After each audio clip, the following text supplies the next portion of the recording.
Assalamualaikum tuan-tuan. Buat apa tu? Jom sama-sama dengan saya kita baca Al-Quran. A'udzubillahi minasyaitonirrajim. Lillahi mulkus samawati wal ardh. Kepunyaan Allah, kerajaan langit dan bumi. Yakhluqu ma yasha'.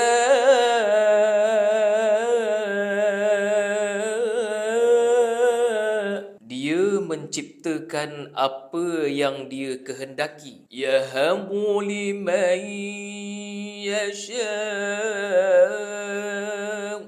inathan wa yahabu liman yasha'u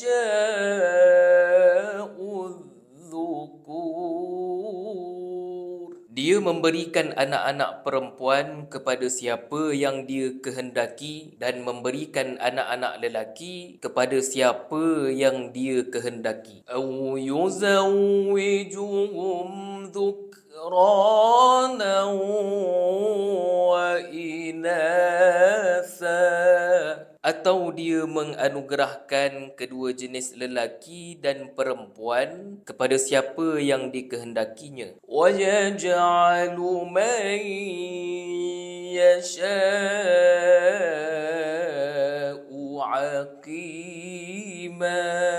Dan dia menjadikan mandul siapa yang dia kehendaki. Innahu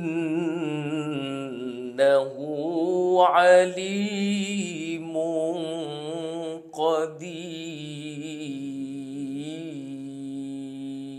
Sesungguhnya dia maha mengetahui lagi maha kuasa. Sadaqallahul azim. Alhamdulillah tuan-tuan. Jadi seperti biasa, jangan kita biarkan hari-hari kita berlalu tanpa membaca Al-Quran.